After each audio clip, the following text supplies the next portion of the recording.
আসসালামু আলাইকুম। তৃতীয় শ্রেণীর সুপ্রিয় শিক্ষার্থীবৃন্দ, আশা করছি তোমরা সকলে ভালো আছো। গত পর্বে আমরা 35 নম্বর পৃষ্ঠা পর্যন্ত আলোচনা করেছি। এখন তোমাদের 36 নম্বর পৃষ্ঠার যে অঙ্কগুলো রয়েছে এগুলো সবগুলোর আমরা সমাধান করব ধারাবাহিকভাবে। চলো আমরা প্রতিটি প্রশ্ন পড়ে পড়ে তার উত্তরগুলো জানার চেষ্টা করি।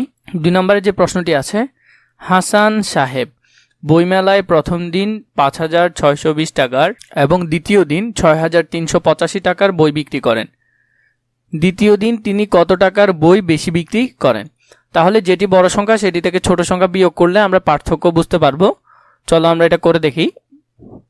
হাসান সাহেব বইমেলায় দ্বিতীয় দিন বই বিক্রি করেন কত টাকা? 6,385 টাকা এবং প্রথম দিন বিক্রি করেন 5,620 টাকা। সবসময় ছোট সংখ্যাটি নিচে লিখবে।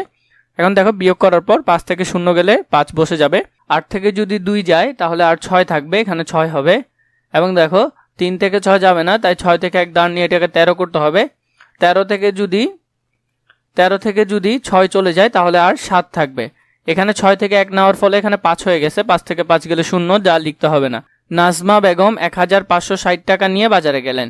তিনি 975 টাকা খরচ করলেন। তার কাছে কত টাকা অবশিষ্ট রইল? তাহলে বড় সংখ্যা থেকে আমাদের এটি ছোট সংখ্যা বিয়োগ করলে অবশিষ্ট আমরা বের করতে পারবো। বাজারে নিয়ে গেলেন 1,560 টাকা এবং খরচ করলেন 975 টাকা।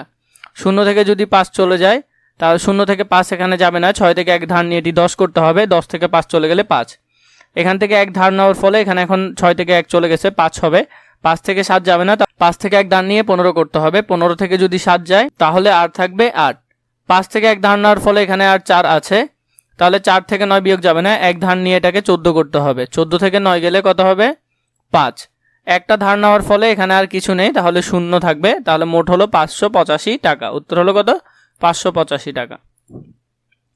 4 নম্বর প্রশ্নটি দেখি। রহিম সাহেবের মাসিক আয় 18,550 টাকা এবং মাসিক ব্যয় 17,974 টাকা। তার মাসিক জমা কত? বড় সংখ্যা থেকে ছোট সংখ্যা বিয়োগ করলে যে পার্থক্য পাবো সেটাই তার মাসিক জমা। চলো আমরা দেখে নিই। রহিম সাহেবের মাসিক আয় হলো যে 18,550 টাকা এবং মাসিক ব্যয় হলো 17,984 টাকা। 0 থেকে 4 বিয়োগ যাবে না, তাই 5 থেকে 1 ধার নিয়ে এটাকে 10 করতে হবে। 10 থেকে 4 গেলে আর থাকে 6। এরপর দেখো 5 থেকে 1 নেওয়ার ফলে এখানে আর 4 আছে, 4 থেকে 8 যাবে না, তাই 5 থেকে 1 ধার নিয়ে 14 করতে হবে। 14 থেকে যদি 8 যায় তাহলে আর থাকে 6। এখান থেকে 5 থেকে 1 নেওয়ার ফলে এখানে আর 4 আছে, 4 থেকে 9 যাবে না, তাই 1 থেকে ধার নিয়ে এটাকে 14 করতে হবে। 14 থেকে যদি 9 যায় আর থাকে 5। এখন দেখো 8 থেকে 1 ধার নেওয়ার ফলে এখানে কত আছে? আর 7 আছে। 7 থেকে 7 গেলে 0 এবং 1 থেকে 1 গেলে 0, তাহলে হবে 566 টাকা। মাসিক জমা কত টাকা? 566 টাকা। 5 নম্বর প্রশ্নটি খেয়াল করো। লিমার 3,470 টাকা আছে এবং রাহুলের 2,645 টাকা আছে। লিমার কত টাকা বেশি আছে? এখন আমরা বেশিটা বের করব। তাহলে আমরা 3,000 থেকে 2,000 এত টাকা বিয়োগ করলে তাহলে আমরা যেটি পাবো সেটি, লিমার কাছে আছে 3,470 টাকা, রাহুলের কাছে আছে 2,645 টাকা। এখানে দেখো 0 থেকে 5 যাবে না, তাই 7 থেকে 1 ধার নিয়ে 10 করতে হবে। 10 থেকে 5 গেলে 5।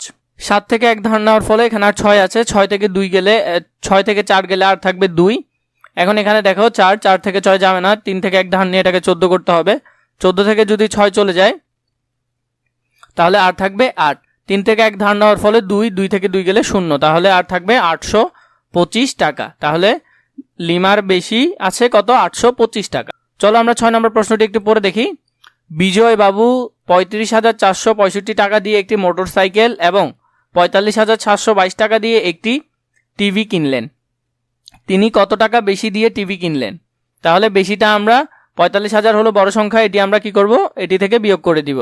টিভি কিনলেন 45,722 টাকা এবং সাইকেল কিনলেন 35,465 টাকা। 2 থেকে 5 যাবে না, তাই কি করতে হবে? এখান থেকে 1 ধার নিয়ে এটাকে 12 করতে হবে। 12 থেকে 5 গেলে আর থাকে 7। 2 থেকে 1 ধার নেওয়ার ফলে এখানে আর 1 আছে। 1 থেকে 6 যাবে না, তাই 7 থেকে 1 ধার নিয়ে 11 করতে হবে। 11 থেকে যদি 6 চলে যায় তাহলে আর থাকে 5। এখন এখানে দেখো 7 থেকে 1 নেওয়ার ফলে এখানে আর কত আছে? 6 আছে। 6 থেকে যদি 4 চলে যায় তাহলে আর 2 থাকবে। এখানে 5 আছে। 5 থেকে 5 গেলে 0, 4 আছে। 4 থেকে 3 যদি চলে যায় তাহলে আর 1, তাহলে 10,257 টাকা। উত্তর হবে কত? 10,257 টাকা। টিভির দাম বেশি। 7 নম্বর প্রশ্নটি আমরা খেয়াল করি। একটি ট্রেনে 2,165 জন যাত্রী আছে। একটি স্টেশনে 796 জন যাত্রী নেমে গেলেন।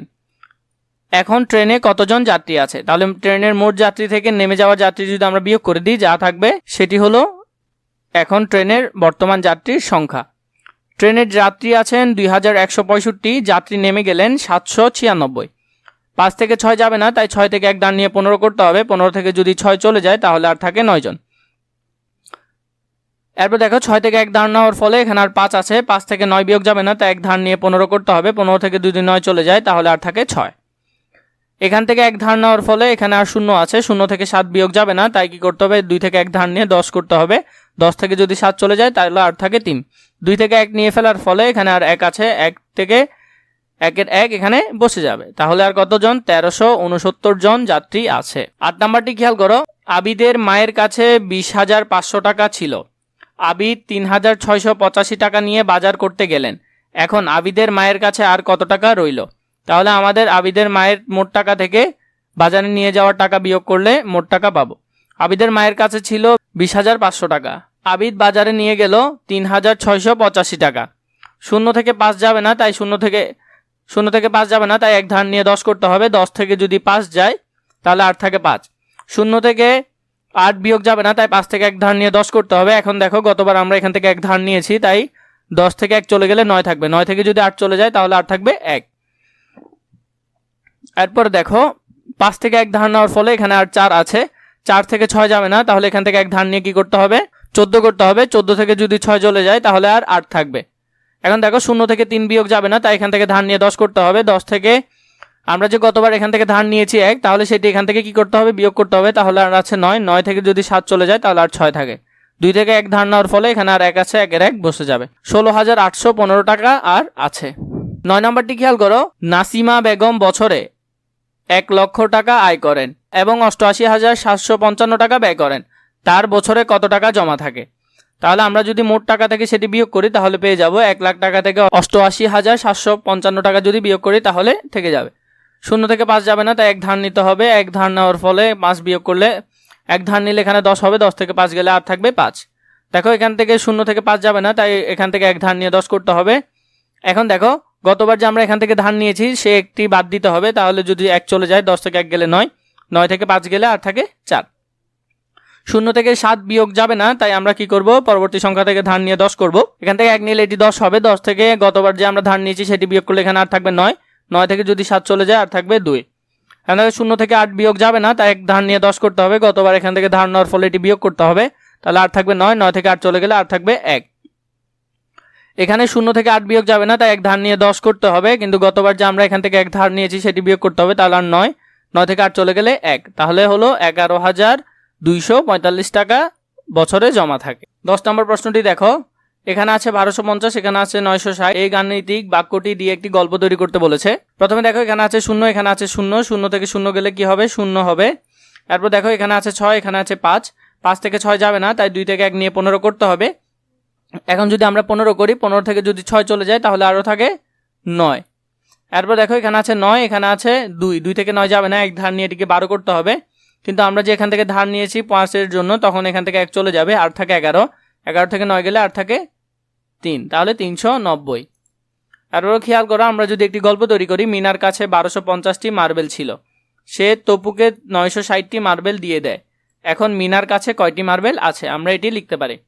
এর পরবর্তী কোন কোন পেজের তোমাদের ভিডিও প্রয়োজন আছে তোমরা সেটি আমাকে জানাবে, আমি তোমাদের জন্য তাড়াতাড়ি সেটি রেডি করব।